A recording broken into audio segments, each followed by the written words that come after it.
A return to normality in Europe may not be here yet, but it could be on the horizon, according to experts, as infection levels in the region due to Omicron are moving it into what's being called a pandemic endgame. But what does endgame actually mean? Pandemic endgame, not an endgame of the COVID-19, but a pandemic endgame.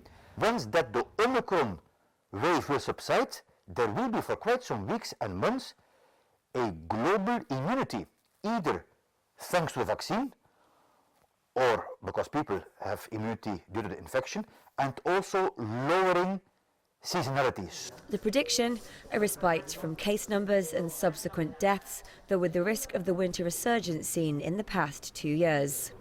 The WHO saying the priority now is to stabilise the situation in Europe, where vaccination levels range from 25 to 95% across countries.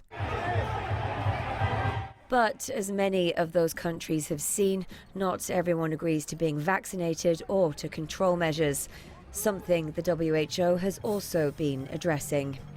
I think what is the challenge as we move into this next phase of this pandemic is how do we get the balance right with the measures that are needed to reduce the spread? We are asking people to be very cautious. For the moment, this pandemic will end. We will not be in this cycle forever. The pandemic has killed an estimated 5.6 million people worldwide so far, 1.7 million of them in Europe. The next stage of the cycle, COVID-19 becoming endemic, constantly present but manageable without large-scale threats to health systems.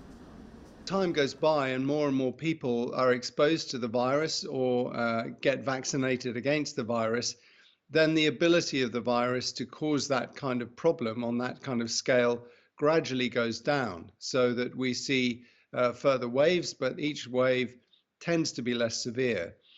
What we can't be absolutely sure about is that we've got to the end of the pandemic until it ends. The WHO's advice, stay open-minded about the future, but stay cautious. Stephanie Prentice, BBC News.